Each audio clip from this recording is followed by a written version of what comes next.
Olá pessoal, sou a professora Fabiana Firmino e hoje nós vamos resolver questões da banca Cetap. Muitos alunos me pediram para resolver questões de conhecimentos pedagógicos da banca Cetap e estamos aqui então atendendo vocês todos. Não esqueçam, hein?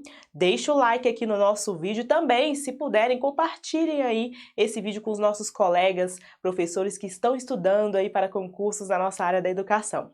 Então vamos lá resolver questões da banca Cetap, tá? E é interessante que mesmo você que não vai fazer concurso, prestar concurso para esta banca, é interessante acompanhar o vídeo, né? Porque sim, são conhecimentos pedagógicos e é muito importante a gente fixar cada vez mais os conteúdos, ok? Então vamos lá, questão 1. No que se refere às atribuições da gestão, né? Assinale a alternativa com as palavras que completam respectivamente as lacunas. Então, o que acontece aqui, né? A banca deu pra gente aqui um enunciado, né? Pra gente poder completar. A gente dá uma olhada aqui direto aqui nos nossos itens, a gente vai ver que tem escolar, né, sala de aula, né, escolar materiais, sala de aula e de recursos, sala de aula e escolar. Bom, é interessante essa banca aqui, ela trabalha bastante com essas questões para você completar, tá? Vai aparecer muito em várias provas que a gente viu também, e também muitos daqueles que você vai julgar todos os itens, depois vai, né, fazer a associação ali, né, de quais estão corretos ou não. Não são questões tão objetivas, tá, como as outras bancas. Então tem que prestar muita atenção, você que está estudando, né, para concurso da banca Cetap, tem que prestar atenção aí no seu horário, no seu tempo, né? Você tá, vamos supor, você está estudando, né, com outras bancas, né, resolvendo questões de outras bancas, porque nem sempre todos os conteúdos que você tem, né, vai estar presente aí em provas anteriores, né, dessas bancas menos conhecidas. Então, você, claro, vai utilizar outras bancas para estudar. Só que você tem que ter esse tempo muito bem organizado, né, para não chegar no dia na prova, você perder muito tempo, né, com questões, né, que são um pouquinho mais longas do que você estava imaginando. Então, você tem que adaptar tudo isso aí, tá? Durante a sua preparação. Então, preste muita atenção. Então, vamos completar aqui. A gestão, o quê? Cujo principal ator é o diretor. Então, a gestão escolar, né, a gestão de sala de aula, bom, de sala de aula não vai ser, né, no máximo aqui vai ser a gestão escolar quando tem, né, ali a gerência do diretor, né. Deve promover meios para a participação efetiva de todos os atores na elaboração do projeto político-pedagógico. Olha que interessante, né?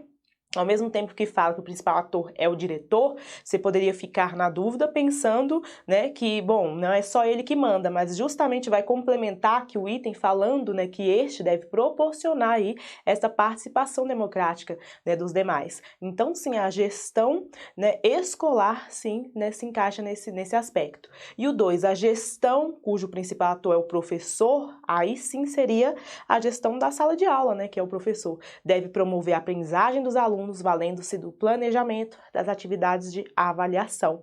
Então, é a gestão escolar e a gestão da sala de aula, que seria a letra A mais adequada, ok? Então, aqui, né, uma das formas de se cobrar este conteúdo de gestão aqui da banca Cetap.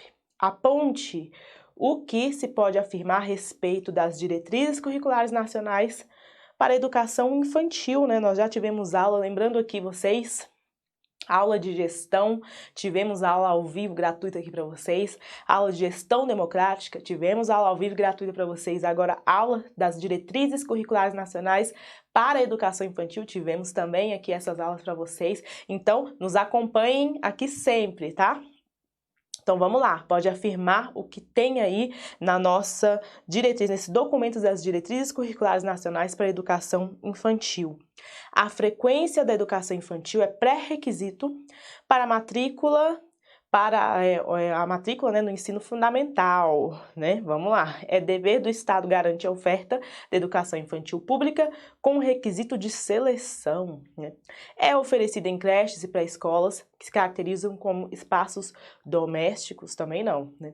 A educação infantil é destinada a crianças de 0 a 5 anos, olha a idade, né, certíssima aqui, né? E lembrando que não é educação infantil, a frequência não é pré-requisito do ensino fundamental, a gente viu isso também, né? Questão de seleção, né, jamais, e esses espaços, né, não domésticos, como dizem aqui os nossos documentos oficiais, tá? Mas eu trouxe aqui exatamente, tá? A parte que vai falar, que está lá no nosso artigo 5º. Vai falar que a educação infantil é a primeira etapa da educação básica, né? Já vimos isso aqui muito. É oferecida em creches e pré-escolas, as quais se caracterizam como espaços institucionais não domésticos, né? Como eu falei, que constituem estabelecimentos educacionais públicos ou privados que educam e cuidam de crianças a 0 a 5 anos de idade, tá? Então aqui, com certeza, né, a questão seria, né, o item correto, letra D, tá? Então, letra D aqui para nós. Então, momento tranquilo, né? Principalmente se você está se preparando, né, com a gente, né, ou com materiais de qualidade. É tranquilo aqui para você resolver questões da banca CETAP. Quanto aos procedimentos de avaliação na educação infantil, pode-se afirmar que, olha lá, então, e eu gosto de lembrar vocês, porque muita gente está conhecendo a gente agora, né? Nós já fazemos esse trabalho aqui há bastante tempo, né? Já tem mais de 1 ano e meio que toda terça-feira eu dou aula ao vivo aqui para vocês, aula ao vivo e gratuita, né? E toda quinta-feira entra um conteúdo de conhecimentos pedagógicos como hoje para vocês. E fora também as aulas extras que aparecem aqui no nosso canal do YouTube. Então tudo isso aí, se você hoje você consegue se preparar com o nosso material, com as nossas aulas, né, com muita qualidade para concursos dentro da área da educação, tá?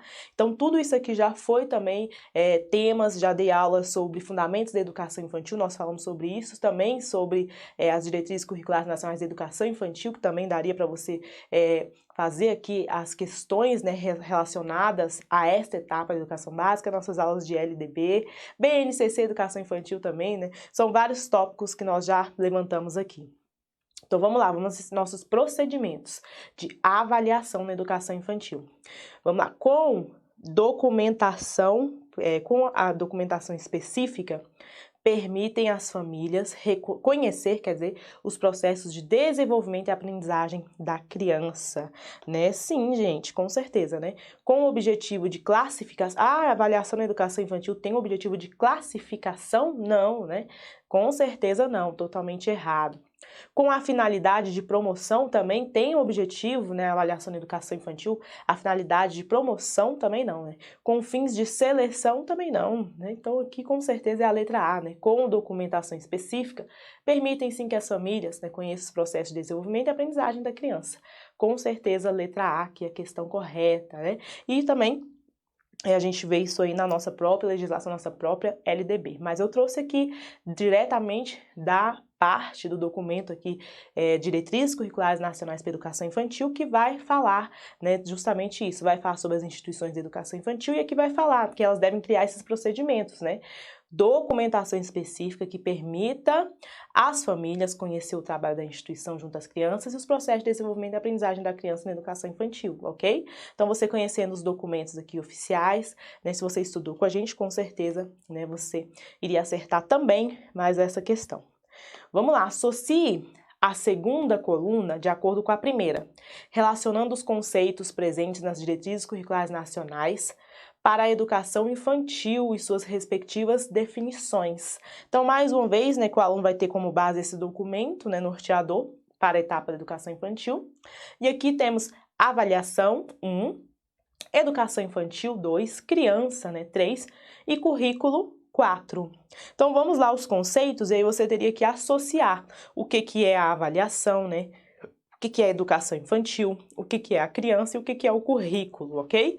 Vamos lá. Aqui, como eu falei, a banca tem essas também, né? Muitas dessas vão ser dessa forma. Você vai pegar, julgar todos os itens, no final, né, fazer aqui qual que é a resposta correta. E tem umas dessa também de você associar com colunas, além das de complete as frases, tá? São características aqui dessa banca. Vamos lá, a primeira. É o conjunto de práticas que buscam articular as experiências e os saberes das crianças com os conhecimentos que fazem parte do patrimônio cultural, artístico, ambiental, científico e tecnológico. Bom, com certeza, gente, aqui é o currículo, né? O currículo lá está como 4, tá? É o conjunto de práticas, como nós já estudamos também currículo, né? Isso daqui seria fácil para você associar. Bom, é o sujeito histórico, né? A gente está falando aqui, no caso, da criança, né? O sujeito histórico, né? Aqui, já na primeira frase, você já mataria, né? A avaliação, a educação infantil, criança ou currículo. Sujeito histórico é a criança, né? Criança aqui seria 3, ó. 1, 2, 3. É o sujeito histórico de direitos que constrói sua identidade pessoal e coletiva e sentidos sobre a natureza da sociedade produzindo cultura, com certeza é a criança. A próxima aqui, vamos lá. É a primeira etapa da educação básica? Nós já sabemos que a primeira etapa da educação básica é a educação infantil. Educação infantil é a 2, tá? É a primeira etapa da educação básica, oferecida em creches e pré-escolas, no período diurno, em jornada integral ou parcial, a nossa educação infantil. E por último aqui, né, é o conjunto de procedimentos e registros para acompanhamento do trabalho pedagógico e do desenvolvimento das crianças, é a nossa avaliação, né? A avaliação é a primeira. Então ficou aqui letra C, certo? Letra C é a questão correta. Bom, é o item correto. Você consegue entender que a forma de se cobrar não é tão difícil, né? Se você tiver uma boa leitura, tiver feito muitos exercícios, como a gente sempre faz aqui, né? Tiver assistido os nossos vídeos, nossas lives também, ou outras lives, né, de conhecimentos pedagógicos, né, com qualidade para vocês, é tranquilo sim de você resolver as questões, só tem que tomar cuidado com o tempo. Se você estiver muito cansado também e for fazer uma bateria aqui dessa banca, você vai, né, vai exigir uma atenção maior, porque as questões são um pouquinho maiores, tá bom? Vamos lá, assinale a questão que melhor se adequa à resposta seguinte. É o plano orientador das ações da instituição e define as metas que se pretende para a aprendizagem e o desenvolvimento das crianças, que nelas são educados e cuidados. Então, o que é o nosso plano orientador de ações? O que nós temos aqui como plano orientador de ações da instituição, né? E vai definir essas metas, o que pode fazer, o que pretende alcançar, vai definir o desenvolvimento das crianças. Bom, nós estamos falando da nossa proposta pedagógica, certo?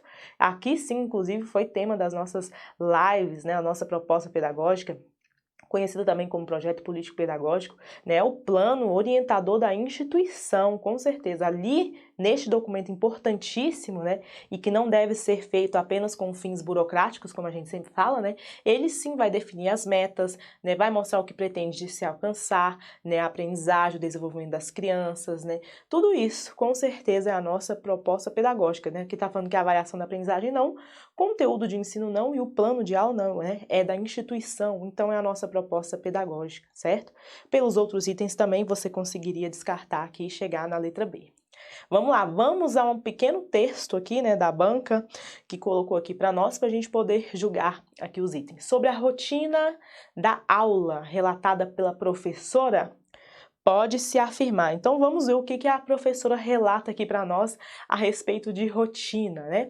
Na aula de hoje, descobrimos que o corrimão esquenta onde bate o sol e fica frio onde ele não chega.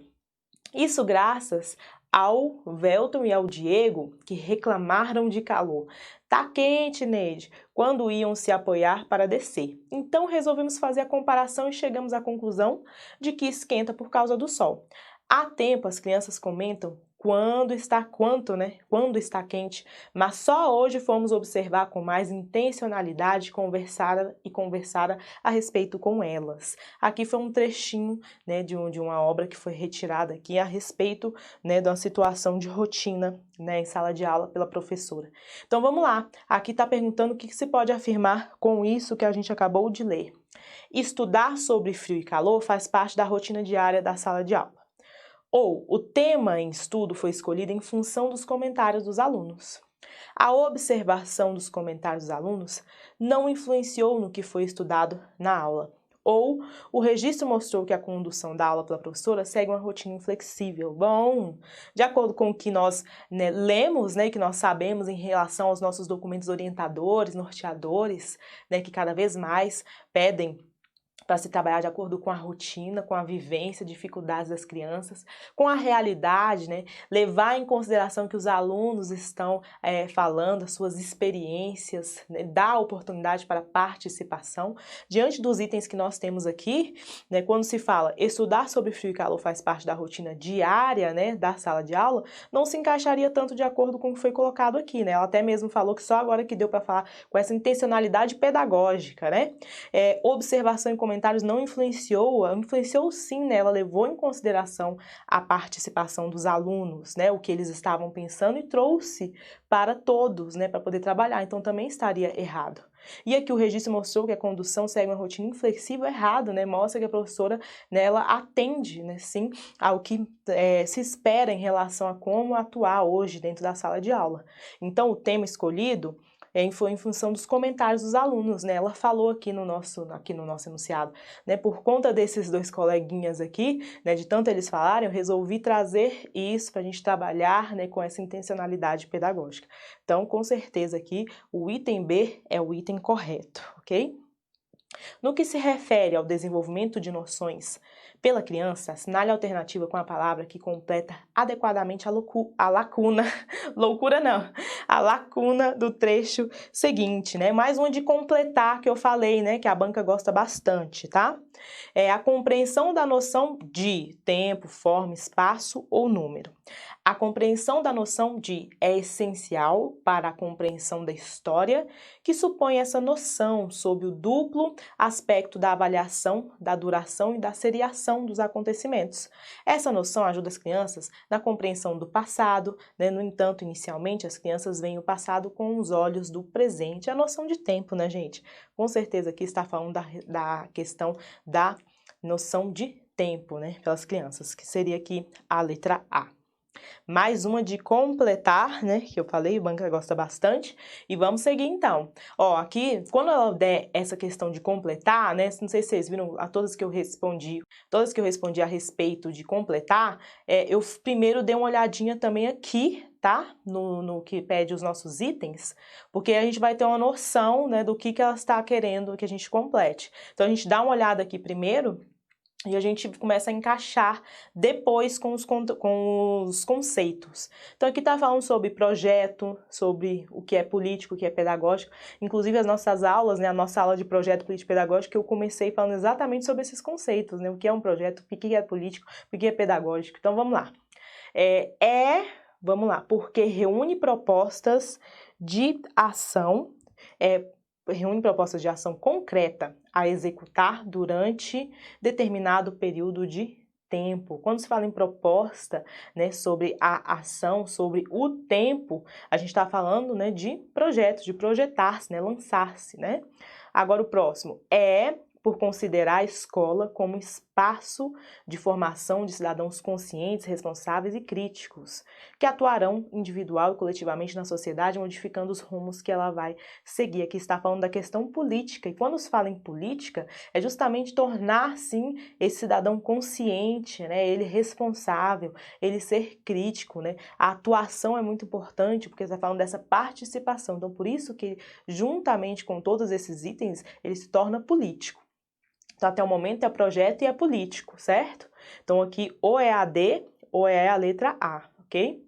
Vamos lá. É porque define e organiza as atividades e os projetos educativos necessários ao processo de ensino e aprendizagem. Aqui nós estamos falando da parte pedagógica, Vai organizar as atividades. Então, ele é pedagógico porque define e organiza as atividades e os projetos educativos.